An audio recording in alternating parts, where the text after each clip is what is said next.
캄보디아 선교를 은혜의 주님에 마치고 돌아왔습니다. 성도님들의 기도로 편안히 다녀왔습니다.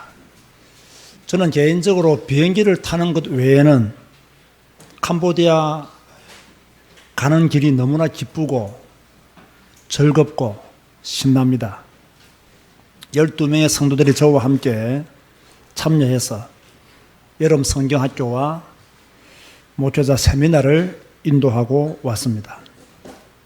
오늘 저는 우리 교회 캄보디아 선교 역사에 대해서 다시 한 번 더 여러분에게 말씀을 드리고 또 함께 더 큰 사명을 가지는 기회로 삼기를 원합니다. 우리 교회가 캄보디아 선교를 어떻게 하게 되었느냐? 저는 목회를 하면서요, 한 나라를 정하고 선교해야 되겠다는 생각을 오래 전부터 했습니다. 이 나라 조금, 저 나라 조금, 이 나라에만 2, 30만 원, 저 나라에 2, 30만 원, 이런 식으로 선교하고 다니는 그런 선교가 아니라 한 국가를 정하고 그 국가에 올인하는 그런 선교를 해야 되겠다. 그런 생각을 오래 전부터 가지고 있었어요. 그런데 이상하게요, 그 한 나라가 정해지지가 않는 거예요. 처음에는 베트남을 선교해야 되겠다.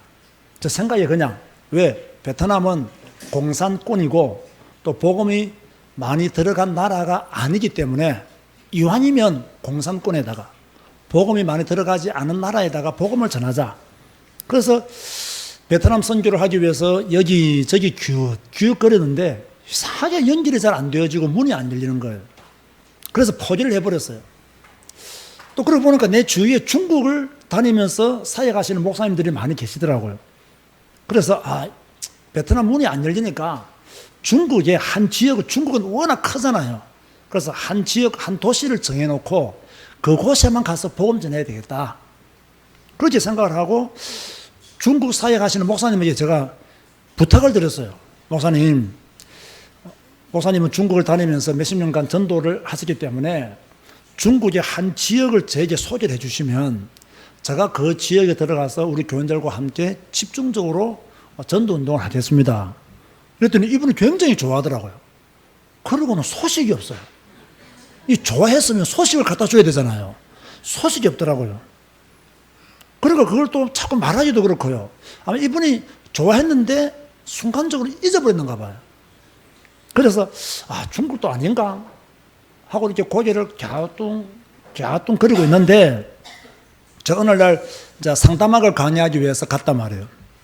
그 제가 다음에 이제 강의 들어갈 차례인데 강의 마치고 이제 목사님 두 분이 대화를 나누더라고요. 한 분은 내하고 잘 아는 분인데 한 분은 내가 잘 모르는 분이에요. 이러니까 뭐 간단한 인사만 하고 제가 막바로 이제 강의에 들어갔죠. 들어가면서 들은 이야기가 무슨 이야기냐면 요즘 캄보디아가 선교하기 좋은 나라입니다라고 자기들끼리 대화를 나누더라고요. 그래서 제가 들어가면서 캄보디아가 선교하기 좋은 나라라? 캄보디아? 그래서 이제 강의를 마치고 나왔는데 이상하게 캄보디아가 잊어지지 않는 거예요. 선교하기 좋은 나라 캄보디아? 여러분, 제 나이 또래에 계시는 분들은요, 캄보디아 하면 생각나는 영화가 있죠. 무슨 영화가 생각나죠? 킬링필드 영화가 생각나요. 그 영화 어릴 때 보신 분들은 아십니다. 무서운 영화입니다. 사람을 무지막지하게 죽이는, 그죠? 엄청난 공포스러운 영화란 말이에요. 그 공포스러운 영화 외에는 기억이 없는 그 캄보디아. 그 캄보디아를 듣고는요, 잊어지지가 않는 거예요. 그래서 혼자 고민을 했어요. 캄보디아라. 캄보디아를 선교의 나라로 정해볼까? 정하기 전에 한번 가보자. 캄보디아를 한번 가보자. 가서 보고 정하자. 이렇게 이제 생각을 하고 우리 교회 장로님들과 성도님들을 모아서 처음으로 이제 캄보디아를 가게 되죠. 그때가 바로 2011년 6월 27일이었어요. 저와 함께 7명이 캄보디아 프놈펜으로 들어갔습니다. 이때만 해도요, 캄보디아에 대한 정보가 전혀 없었어요. 또 아는 사람도 없을 거예요. 그래서 이제 캄보디아를 다니면서 몇 번 선교하신 이제 목사님을 따라서 처음으로 그 미지의 나라로 발을 딛게 된 거죠. 마치 아브라함이 한 번도 가보지 않았던 가나안을 향하여 갔듯이 우리도 그렇게 캄보디아를 향해서 갔어요. 캄보디아를 쭉 둘러보면서요, 저 나름대로 이제 평가를 내려야 되지 않습니까? 그래야 캄보디아를 선교할 것인지 안 할 것인지를 결정하게 되거든요. 캄보디아에 대한 평가를 내가 4가지로 내렸어요. 그 당시에요. 첫째로, 너무 가난한 나라다. 너무 가난하다. 제가 처음 캄보디아에 갈 때만 해도요, 버스 타러 가면요, 외국인만 보면 $1 하는 아이들이 굉장히 많았습니다. 식당에서 밥 사 먹고 있으면요, 와서 $1 달라고 하는 애들이 많았습니다. 커피 마시고 있으면요, 와서 $1를 달라 했어요. 그만큼 가난한 나라였어요. 그리고 가는 식당마다 전부 다 우산이 있어요. 자기 집에 섬기고 있는 뭡니까? 신이 있어요. 너무너무 우산이 많고, 그렇게 가난하고 우산이 많은 나라에서 중은 극진한 대접을 받는 그런 나라가 캄보디아였어요. 놀라운 것은요, 이 좀 엘리트 젊은이들 영어를 잘한다는 거예요. 우리는 대학 졸업해도 영어 못하잖아요. 이 애들은 고등학교만 제대로 공부하고 졸업해도요, 기본적인 영어는 다 한다. 이것도 놀랍더라고요. 그리고 더 놀라운 것은요, 그 어릴 때 보았던 킬링필드라는 영화와는 다르게요, 베트남도 복음 전하면 잡혀가고 중국도 복음 전하면 잡혀가거든요. 그런데 캄보디아는 복음 전해도 잡혀가지 않아요. 복음 전하기가 좋은, 자유로운 그런 나라였어요. 여러분, 제가 오늘 설교를 준비하면서요, 재밌는 것들을 많이 발견을 했어요. 우리 교회 성도 중에 캄보디아에 처음 복음 전한 사람이 누군지 아세요? 우리 교회 교인 중에 처음 복음 전해서 캄보디아 현지인을 영접시킨 사람이 누군지 아세요? 누굴까요? 윤희성 전도사입니다.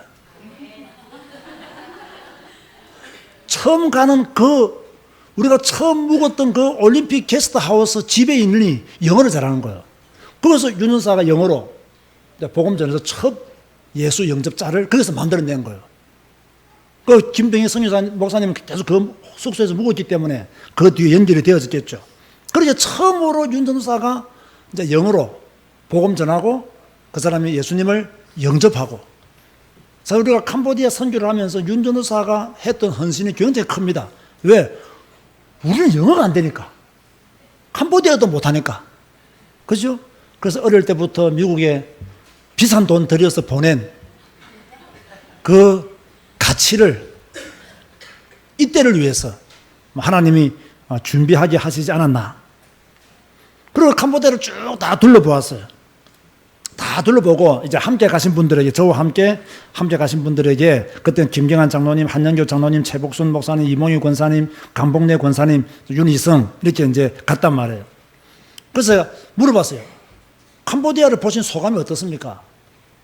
캄보디아를 우리 교회가 선교의 나라로 정하려고 하는데 어떻습니까? 라고 물어봤더니 한 분도 빠짐없이 좋다고, 보신 분들이 다 좋다고 그렇게 이야기를 해 주셔서, 제가 교회 돌아오자마자 제가 앞으로 우리 교회의 선교의 나라는 캄보디아입니다 라고 선포를 했죠. 그렇게 이제 캄보디아를 선교의 나라를 정하고 이제 있는데 예상치 못한 사건이 하나 터져버렸어요. 사건은 아닌데 일이 발생했어요. 지금은 장로가 되었지만 그 당시에 김상섭 집사가 나를 찾아와가지고, 목사님, 어차피 우리 교회가 캄보디아를 선교의 나라로 정했으니까 제가 먼저 캄보디아로 가겠습니다 이러는 거예요. 제가 사실 깜짝 놀랐어요. 왜냐하면 아이 3명이나 있는 가장이 캄보디아를 가겠다는 거예요. 그렇다고 우리 교회가 뭐 선교비를 주어서 선교를 할 수 있는 상황도 아니었고요. 그런데 기가 차가지고 가서 뭐 할 건데? 그랬더니 여행사 가이드를 하면서 캄보디아를 선교하겠습니다 이렇게 말을 하더라고요. 여행사 가이드? 그게 선교가 가능할까? 그렇게 생각했는데 처음에는 또 말도 안 되는 소리를 하는구나. 왜냐하면 김상석 장로가 한 번씩 말도 안 되는 소리를 잘해요. 그래서 내가 또 드디어 이게 또 발작을 했구나. 이 또 말도 안 되는 소리를 하는구나 생각하고 며칠을 지나면서 학교에 내봤더니 계속 말하는 눈빛이요. 이미 가 있는 눈빛이에요. 내가 보는 거 눈빛이 캄보디아에 가 있어요, 이미. 그래서 제가 가라 이랬어요. 그러놓고 이제 신방을 가서 제가 메시지를 주고 제가 안수하고 참 그때 좀 저도 울고 막 지도 울고 온 가족이 다 울었어요. 펑펑 울고 가라. 이렇게 해서 보냈어요. 그때가 언제냐? 2012년 6월 7일이었습니다. 캄보디아로 간 날이. 그 후에 약 8개월 후에 2013년 2월 14일에 오늘 예배 참석한 화영이와 아이 3명이, 딸내미 3명이 이제 아빠를 찾아 캄보디아로 가게 되었죠. 이제 아들이 가니까 2013년 6월에 이모희 권사님까지도 아들이 있는 곳으로 가겠습니다 해서 우리 교회 권사님 가정 한 가정이 그냥 캄보디아로 이주를 하게 되었습니다. 자, 김 장로가 혼자 갔을 때 고생 많았죠. 왜? 집도 없지, 월급도 없지. 여행사 가이드 월급 없거든요. 다 배워야 되고요. 배운 후에 이제 자기가 뛴 만큼 월급을 받아가요. 돈도 없는 거예요. 그러니까 또 뭐 돈을 많이 가지고 가느냐? 한국에 있을 때도 가난했는데 뭐 가지고 갈 돈이 어디 있습니까? 아이 3명이 한국에 있는데 거의 뭐 돈 뭐 한 몇백 불 뭐 가지고 갔겠죠. 그럼 뭐 라면으로 그냥 막 끼니를 다 빼온 거예요. 또 얻어먹고 막 그런 식으로 한 1년을 사는 거죠. 제가 좀 기억이 틀리지 않았더라면 제가 2012년 7월에 제가 이제 캄보디아를 갔어요. 갔다 오면서 내가 돈을 500불을 줬어요. 지는 그때 기억이 이상해가지고 목사님 그때 300불을 주고 갔습니까? 500불을 주고. 항상 준 놈은 기억하는데 받은 놈은 기억을 못해요. 그래서 내가 500불인데 내가 그렇게 생각하고 말았어요. 그리고 500불 주는데 그 돈이 막 너무나 큰 돈이에요, 자기한테는. 너무나 큰 돈이. 왜 지금 뭐 라면 먹고 살고 있는데 목사 와서 돈을 500불을 주고 가니까 이 돈이 막 받기는 싫었지만 받아야 돼. 왜? 먹을 게 없으니까. 그래서 이제 그걸 받고 이제 그 뒤에 제가 이야기 들어보니까 그때 목사님 주고 간 돈이 나를 살렸습니다 하면서 막 그렇게 또 약간 뻥튀기를 해가지고 나 그렇게 보고를 하더라고요. 그런데 지금까지 하나님이 김장로 가정을 인도하셔가지고요. 우리 박화영 집사는 가자마자 취직했고요. 그죠? 여행사 가이드로 간 우리 김장로가 다음 달 15일이면 이제 캄보디아 시엠립 하나투어 협력사 소장이 됩니다. 그러니까 하나님께서 그렇게 완벽하게 인도하시고 지금까지 축복하신 거예요. 문제는 이제 여행사 가이드로 일하면서 캄보디아에서 선교하셨으면 되는데 선교는 얼마나 하고 있는지는 잘 모르겠어요. 저를 잘 돕고 있는 것만으로 해도 뭐 선교를 잘하고 있는 것이죠. 이렇게 해서 우리 교회가 캄보디아를 선교 안 하면 안 될 상황 속으로, 왜? 이제 한 가정이 가버렸으니까. 야, 이제 우리 캄보디아 선교 안 한다라면 이 가정도 이상해지는 거예요. 그런 상황 속으로 하나님이 몰아 넣으신 것 같아요. 처음에는 아는 사람도 없고 연고지도 없고 뭐 저도 목사이지만 캄보디아 선교를 어떻게 해야 될지 몰랐어요. 그래서 처음에는 막 이렇게 구전 다녔어요. 아, 이게 캄보디아 푸놈펜이구나. 아, 여기가 시엠립이구나. 이 푸놈펜이 수도거든요. 앙코르와트가 있는 곳은 시엠립이에요. 여기서 푸놈펜이 서울이라면 시엠립은 부산이에요. 이제 연결되는 도로가 있는데요. 그 당시에 도로가 포장이 안 돼가지고요. 우리나라로 말하면 한 4시간 반 정도 걸리는 거리를요.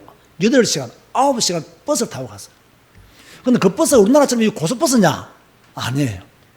우리나라에서 서다가 폐차시킨 차들이 거기 가서 푸놈펜에서 시엠립까지 다니고 있는 거예요. 한글도 지우지도 않아요. 그대로 사용해요. 에어컨이 있느냐? 없어요.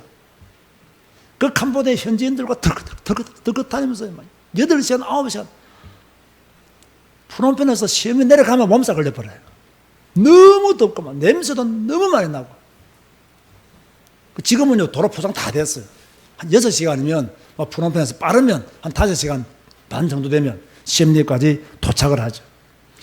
처음에는 할 게 없으니까 늘 두루두루 다녔어요. 꼬콩도 가보고 서와리행도 가보고 바탐방도 가보고 신학교 가서 강의도 해보고 또 저 같은 경우 혼자 가면 또 저 태국 건교로 또 이렇게 쭉 다니면서 계속 이렇게 보았어요. 그러다가 잘 들으세요. 우리 교회 선교 역사입니다. 2014년 11월 23일에 이재일 목사를 선교사로 파송합니다. 우리 같이 작은 교회에서 선교사로 부푼 꿈을 안고, 그죠? 우리 같이 작은 교회에서 단독 선교사를 파송을 했죠. 그런데요, 보기 좋게 4개월 만에 실패했어요. 실패한 이유는 간단해요. 잘 알지 못하는 사람을요, 이야기만 듣고 파송했기 때문에 실패했어요. 많은 사람들이 목사님, 어떻게 목사님이 이재일 목사를 알게 되었습니까? 라고 질문하는데요, 전혀 모르는 사람이었어요. 제가 그때 CM립에서 이렇게 방문해서 이렇게 김장로 한번 골프를 치고 있는데 이몽희 권사님한테 연락이 왔어요. 목사님, 우리나라 목사님 중에서 한 분이 캄보디아에 선교로 왔는데 막상 선교로 와보니까 처음하고 말이 달라가지고 지금 이분이 오갈 데 없는 신세가 되었다고. 그래서 우리 교회가 조금 이렇게 뭐 도와줄 수 있으면 한번 뭐 생각해 보시면 좋겠다. 아마 이몽희 권사님은 본인이 이 말을 저한테 했는지 기억도 못 하실 수도 있어요. 그래서 제가 골프를 치다가 이제 행복 식당으로 가게 된 거예요. 보니까 사람이 얌전하게 생겼더라고요. 그 사람은요, 절대로요, 외모를 보고 결정하면 안 돼요. 사람이 착하게 생기고요, 좀 나는 좀 덜렁덜렁거리고 뭐 성격이 좀 와일드하고 뭐 확실하잖아요. 이 사람은요, 말도요, 얌전히 하지요. 인상도 목사처럼 생겼지요. 또 그리고 교사 출신 목사지요. 그러면 참 좋더라고. 또 재능도 많더라고요. 그래서 이야기 들어보는 것도, 목사님, 내가 이렇게 선교사로 가지는 이렇게 갈망하고 노력했는데 왜 이렇게 나는 선교의 문이 안 열리는지 모르겠습니다. 이렇게 막 좀 한탄 섞인 소리를 하길래 또 속으로 내가 나를 만나기 위해서 선교의 문이 안 열렸나? 또 이런 생각도 들고 그래서 한번 생각해 보게 되는데 이분이 또 말하더라고요. 자기가 선교사만 올 수 있다면 자기는 죽도록 선교하겠다는 거예요. 그래가지고 우리 교회 또 제가 의외로도 약간 맹한 구석이 있습니다. 그래서 또 교회 장로님들은 말했죠. 이런 선교사가 있는데 한번 보내보자고 하자니까 장로님들이 사실 내가 지금에서 느끼는 건데 그때 눈빛들이 다 안 좋았어요, 사실요. 같이 밑도 끝도 없이 목사님이 캄보디아 다녀오시더니 어느 목사를 알고 와가지고 선교사를 보내자 하는데 이 담임 목사 말을 공개적으로 반대하기도 그렇고 또 안 하기도 그렇고 또 제가 워낙 강하게 말하니까 아마 장로님들이 목사님 그렇게 생각하시면 한번 보내보시오 이래가지고 이제 보내기로 결정을 하고는 이제 선교사로 파송했어요. 가자마자 집 구해줬지요. 가자마자 차 사줬지요. 우리 교회가요. 그런데 4개월 만에 한국에 훈련받으러 돌아와가지고는 바람과 함께 사라졌는데요. 나한테 지금까지 연락 없어요. 그만둔다는 소식도 안 했고, 연락도 없고.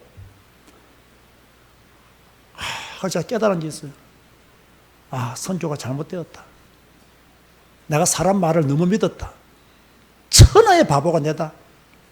똑똑한 척 혼자 다 하다가 잘 됐다. 내 스스로 자책했어요. 그리고 내가 또 속으로 욕 한마디 해도 됩니까? 이 거지 같은 목사들이 이 선교를 다 망치는구나. 그래서 제가 너무 기가 차니까요. 왜? 내 주위에 있는 목사님들은 다 선교사로 파수는 다 알거든요. 기가 찬 거예요. 그래도 뭐 실수는 실수니까 제가 장로님들한테 일일이 내가 전화 다 걸었어요. 장로님, 이재일 목사가 선교사로 안 간다 합니다. 죄송합니다. 제가 판단을 잘못해가지고 실수했습니다. 이런 우리 장로님들이 또 목사가 잘못했다니까 할 말도 없잖아요. 그죠? 그랬더니 목사님 아닙니다. 일하다 보면 이럴 수도 있고 뭐 저럴 수도 있고 이런 사람도 있고 저런 사람도 있습니다 하면서 목사님 이런 통화 오래 하시면 제가 곤란합니다. 다 전화 끊더라고요. 그래가지고 딱 일단락이 되어져 버렸어요. 또 이것 때문에 안 되겠다. 캄보디아 선교사 파송 안 한다. 이제부터는 내가 직접 뛴다. 우리 교인들과 함께 하겠다. 어떻게 보면요, 우리 교회 캄보디아 선교의 바른 길을 안내해 주는 역할을 그 이재일 목사가 한 거예요. 실패를 통해서 우리를 메시지를 받은 거예요. 실패를 통해서 우리가 가야 될 방향을 알게 된 거예요. 그 실패가 아니라 덕이 된 거예요. 그 실패를 통해서 하나님이 원하시는 선교가 무엇이라는 것을 제가 간접적으로 알게 된 거예요. 그래서 이제 집은 이제 뭐 월세니까, 그죠? 월세 안 보내주면 되고, 차는 샀으니까, 김성섭 장로가 목사님 이 차 내가 대신 사겠습니다 하더라고요. 그래서 내가 500불 까주면 네가 사가라 했어요. 그래서 500불 까줘가 지금도 박화영 집사가, 맞지? 그 차 타고 다녀. 몇 년 동안 지금. 그럼 다 뭐 깨끗하게 뭐 정리를 했죠. 여러분, 실패를 두려워하지 마시기 바랍니다. 실패를 두려워하면요, 큰 일을 못 합니다. 저는 그런 면에서는요, 좀 과감한 성이 있습니다. 실패를 두려워하지 말자. 해보고, 안 되면 거기서 또 하면 된다.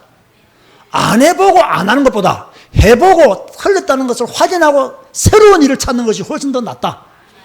저는 이것을 통해서요, 그걸 배운 거예요.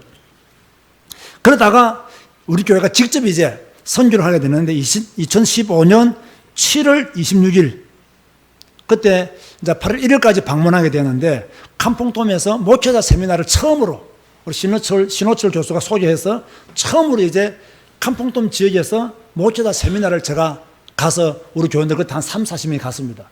가서 함께 이제 목회자 세미나를 인도하게 되었어요. 그 준비를 누가 다 했느냐? 속군 목사가 다 준비했어요. 모든 준비를 속군 목사가 했어요. 그때 캄퐁돔에 한 100여 명의 목사들이 모였죠. 사역자들이. 그 당시에도요, 그렇게 캄보디아 캄퐁돔의 목회자들이 100여 명이 모여서 세미나 한 적이 없었다 그래요.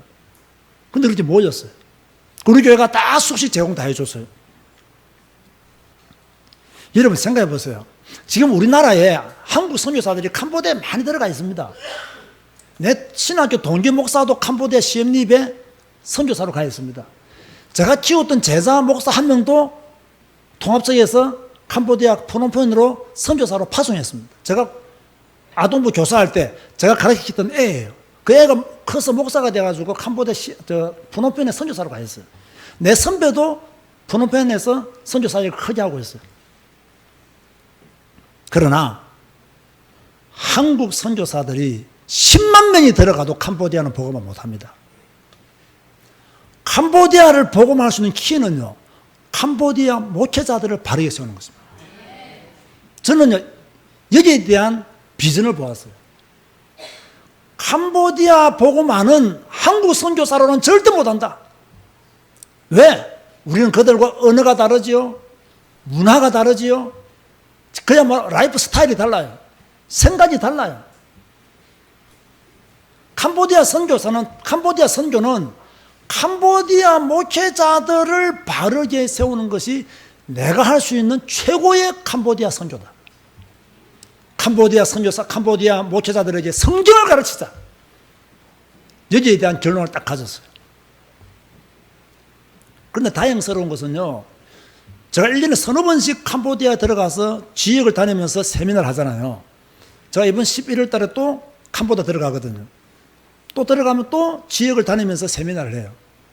너무나 감사한 것은요, 세미나를 열었던 곳마다 다 전부 다 다음에 또 와주세요. 다음에 또 와주세요. 다음에 또 와서 우리에게 말씀을 가르쳐주세요.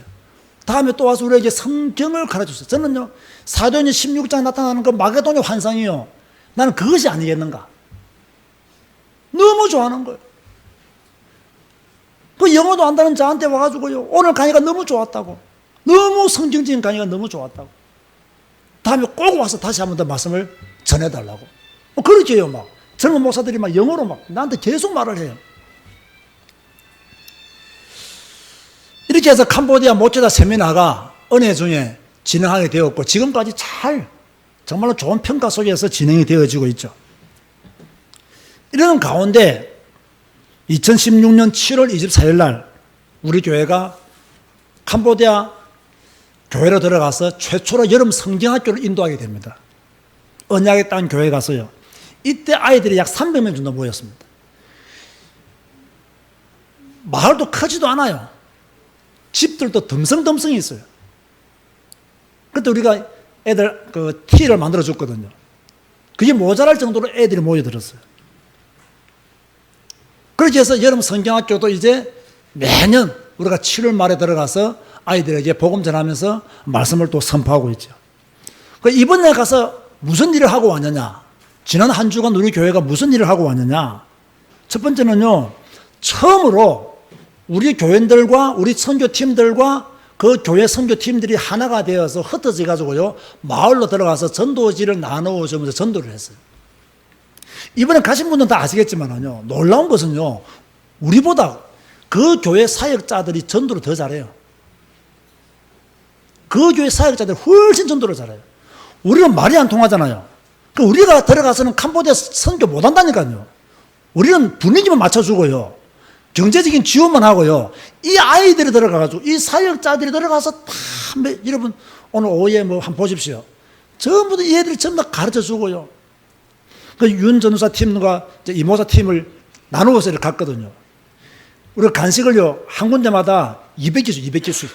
아이들이 200명 정도 올 줄 알고 줬는데, 이유가 뭐서 같이 한 팀들은요, 240명이 와가지고 40명 간식도 못 받았어요. 미리 아이들이 다 그 교회에서 다 준비해 놓고요, 애들이 그냥 막 모여드는 거예요. 너무나 놀랍잖아요. 우리는 우리 교회 아동부는요, 시대적인 남은 자들밖에 없거든요. 그런데 거기는요, 가게만 하면 100명, 200명 모이는 건 아무것도 안 해요. 그 아이들에게 뭐 해야 됩니까? 빨리 복음 전해야 돼요. 앞으로 제가요, 보기에는 캄보디아는 10년 이내에 빨리 복음 전해야 돼요. 캄보디아 경제가 성장하면 아이들도 교회 안 옵니다. 경제가 성장하기 전에 빨리 복음 전해야 돼요. 그러다가 이제 화요일에 여름 성경학교를 했죠. 속군 목사는 한 250명 정도만 모으려고 생각하고요, 티를 250개만 주문했어요. 물론 우리 교회가 다 후원해 줬어요. 그런데 그날요, 340명이 왔어요. 그러니까 약 90개 정도의 티가 모자라잖아요. 또 안 주는 애들은요, 삐지겠어요, 안 삐지겠어요? 삐지는 거예요. 그 속군 목사가 또 90개를 또 급히 또 주문했어요. 메시지도 이제 우리 부교육자들이 참 이제는 의미 있게 잘 전하고요, 너무너무 분위기도 좋고요, 아이들도 좋아하고요. 그러다가 수요일 오전에는 모지자 세미나를 했죠. 모지자 세미나도 우리가 다 이 경제가 들어가는 일이거든요. 뭐 오면 우리가 식사 대접은 우리 교회가 다 해준다고요. 그래서 저는 모지자들을 많이 모으는 것을 원하지 않아요. 그러니까 제가 항상 속군 목사에 말하기를, 진짜 중요한 사람은 40명만 모아라. 늘 말하기를 40명, 50명을 넘지 말도록 해라. 왜냐하면 그 경비가 이번에는 특별히 경비가 만만치 않거든요. 물론 우리 함께 가신 분들이 선교 동참하고 또 여러분들이 막 선교 헌금도 하고 그랬지만, 어쨌든 간에 그 경비를 다 우리가 부담해야 되기 때문에. 그런데요, 속군이 깜짝 놀란 거예요. 40명 초청했는데 70명이 온 거예요. 70명이. 그래서 속군이요, 지난 금요일 저녁인가 어제 우리 윤 전사한테 전화가 온 거예요. 전화가 오가지고, 이번에 너무 많은 경비가 지출되어서 좀 미안하게 생각한다고.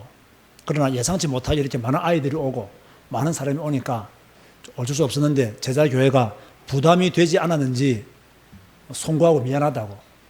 그래서 이제 나한테 물어보도 안 하고, 아니 괜찮다고. 아니 담임 목사님 나한테 물어봐야 되잖아요. 괜찮은지. 나는 지금 안 괜찮거든 지금. 근데 지가 그냥 괜찮다고. 그랬더니 이 속군 목사가 이제 말하기를, 지금까지 한국 교회와 선교사님들하고 이렇게 이야기를 좀 해보고 만나서 사이 해보는데 제자교회 같은 교회를 만나본 적이 없다는 거예요. 그 속군 목사가 어제 했던 이야기예요. 제자교회 같이 아무런 동기 없이, 아무런 이유 없이 그냥 캄보디아 복음화를 위해서 이렇게 도와주고 헌신하는 교회를 자기는 만나본 적이 없다고. 앞으로 더 큰 일들을 제자교회가 하기를 원한다라고. 그렇게 인사를 했다는 거예요. 지금까지 우리 교회가 캄보디아를 선교한 그 발자취들 중에서 핵심되는 부분만 제가 이야기를 했어요. 여러분도 아시다시피 우리 교회는 큰 교회가 아닙니다. 그러나 하나님은 우리 교회에 캄보디아 선교를 맡기셨습니다. 우리는 여기에 대해서 반응을 했습니다. 한 나라를 사실적으로 품고 선교하는 것과 그냥 선교해야지라는 생각은요, 완전히 다릅니다. 그냥 선교해야지라는 것은 입으로만 선교하는 거고요. 한 나라를 품고 선교하는 것은 진짜 선교하는 겁니다. 저는 우리 교회 모든 성도님들이 부탁하고 싶어요. 캄보디아가 여러분의 가슴에 새겨지기를 바랍니다. 캄보디아를 더 품으시기 바랍니다. 선교를 하기 위해서는요, 올바른 선교 정책이 나와야 돼요. 그래서 제가 우리 교회 캄보디아 선교 정책 3가지를 정했습니다. 첫 번째가 뭐죠? 성경만 가르치는 선교를 하겠다. 우리나라 선교사들 들어가가지고 제일 많이 하는 것이죠. 교회 지어주고 고아원 지어주고 이런 것들이에요. 왜? 교회가 없으니까. 또 어려운 아이들이 많이 있으니까. 그래서 우리나라에서 NGO 단체들이 캄보디아에 굉장히 많이 들어가 있습니다. 뭐 우물 파주는 운동도 굉장히 많이 했습니다. 그러나 저는 여러분 뭐 TV에서 보신 것처럼요, 우리나라 사람들이 들어가서 파준 우물 중에서요, 제대로 된 우물이 거의 없다고 그렇게 TV에서 방송된 적이 있습니다. 물론 우리 교회도 우물을 몇 개 파줬습니다.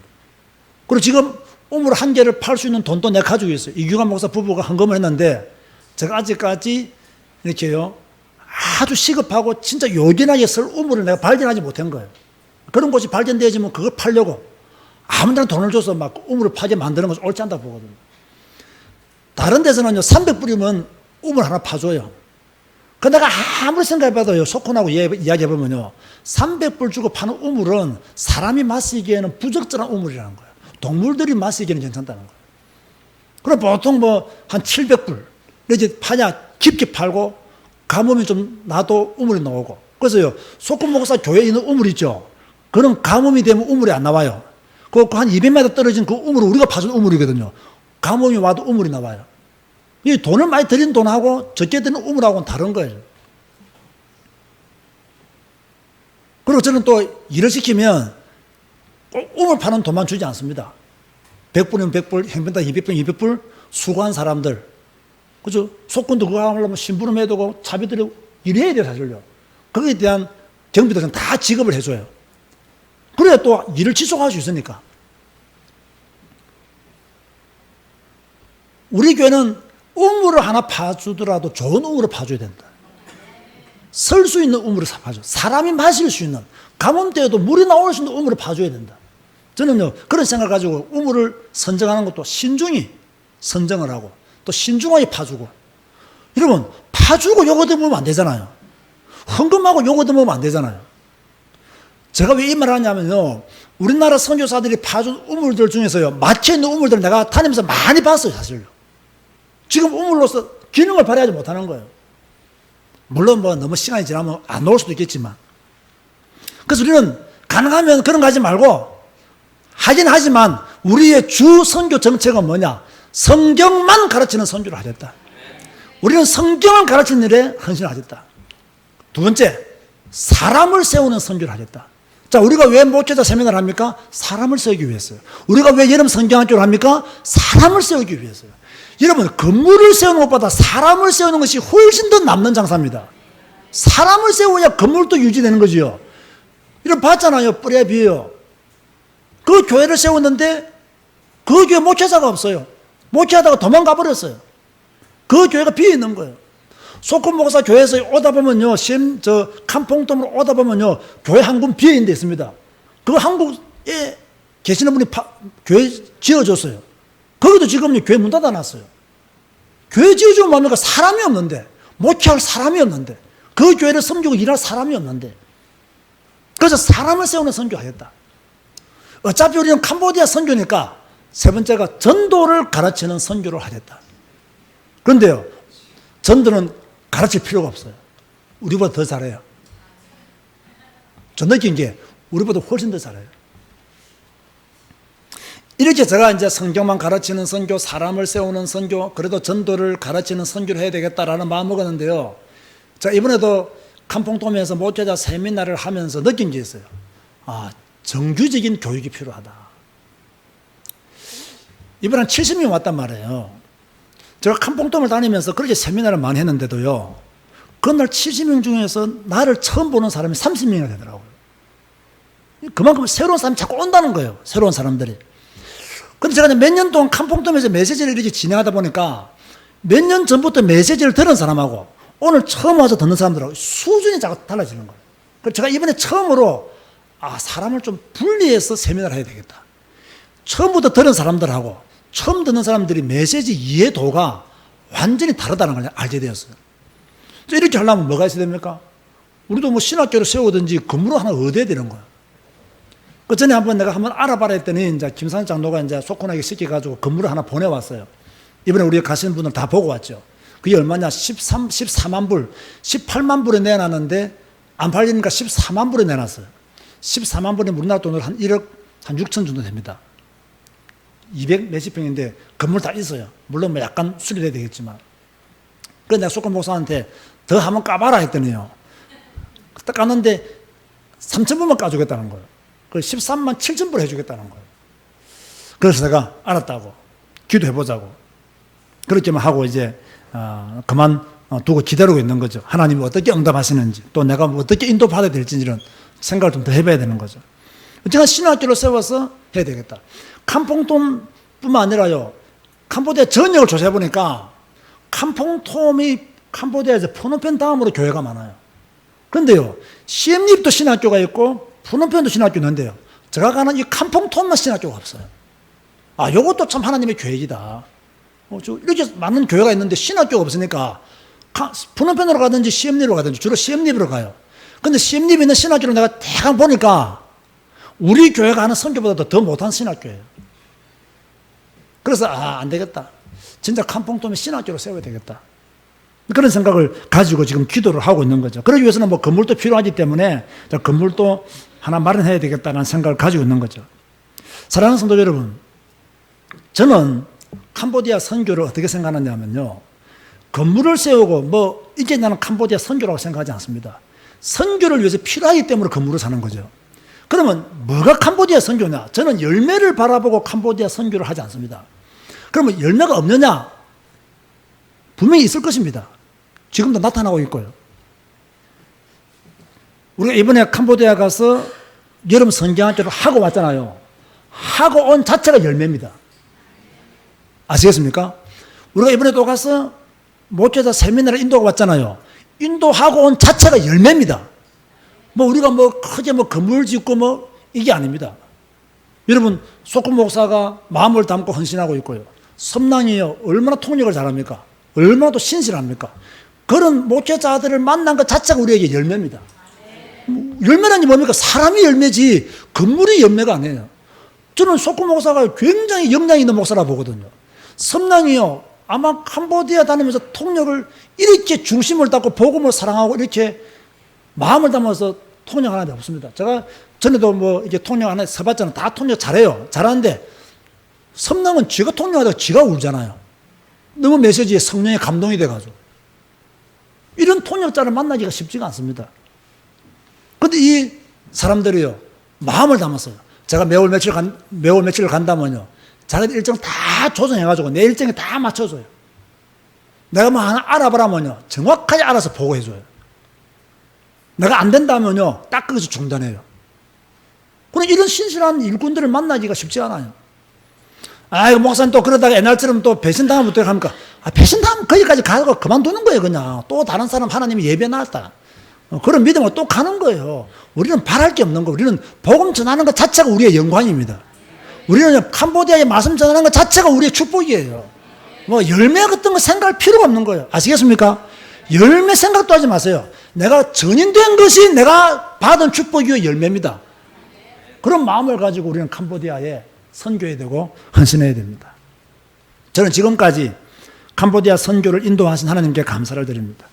그리고 기도와 물질로 헌신해 주신 우리 모든 성도님들에게 진심으로 감사를 드립니다. 이제부터가 중요합니다. 왜? 더 큰 일들이 우리를 기다리고 있기 때문에. 그래서 오늘 제가 제목을 캄보디아를 위해서 더 많이 기도하자고. 왜? 지금부터가 진짜 중요해요. 지금까지는 문을 열었다고 보면 이제부터는 그 문을 통해서 하나님의 일들을 구체적으로 해야 돼요. 그래서 진짜 우리가 캄보디아를 위해서 더 기도하는 마음이 필요하다. 그리고 더 자주 방문하고 더 자주 가고 이것이 우리 교회를 향한 하나님의 뜻이라고 저는 믿습니다. 이 일에 끊임없이 동참하시기 바라고, 이 일에 헌신하는 저와 여러분 되시기를 주님의 이름으로 권면드립니다. 기도하시겠습니다. 주님 감사합니다. 지난 한 주간 캄보디아를 다녀오게 하시고 또 오늘 보고 겸 지금까지 우리 교회가 걸어왔던 캄보디아 선교 역사를 나누게 해주시니 감사합니다. 우리는 실패를 통해서 중요한 것을 얻었고 실패를 통해서 새로운 길을 가게 되었습니다. 우리는 성경만 가르치는 선교를 할 것입니다. 우리는 사람을 세우는 선교를 할 것입니다. 우리는 전도를 가르치는 선교를 할 것입니다. 우리는 잘 못합니다. 그래서 성경만 가르칠 것입니다. 우리는 선교를 잘 모릅니다. 그래서 사람을 세울 것입니다. 선교는 복음 전하는 것이기 때문에 우리는 전도를 가르치려고 합니다. 하나님, 우리 교회에 이러한 축복을 주셔서 감사합니다. 이 일을 감당할 수 있도록 은혜를 주셔서 진실로 감사를 드립니다. 우리는 열매를 바라보고 선교하지 않습니다. 우리는 대가를 바라보고 선교하지 않습니다. 선교하는 것 자체가 축복이요 기쁨이요 영광이기 때문에 우리는 선교사에게 헌신하기를 원합니다. 주 여호와여, 우리 교회에 더 큰 은혜를 주셔서 우리 교회가 더욱더 부흥해야 될 이유가 있다면 캄보디아 선교를 위해서 더 크게 부흥되게 하여 주옵소서. 예수님의 이름으로 기도드리옵나이다. 아멘. 다 같이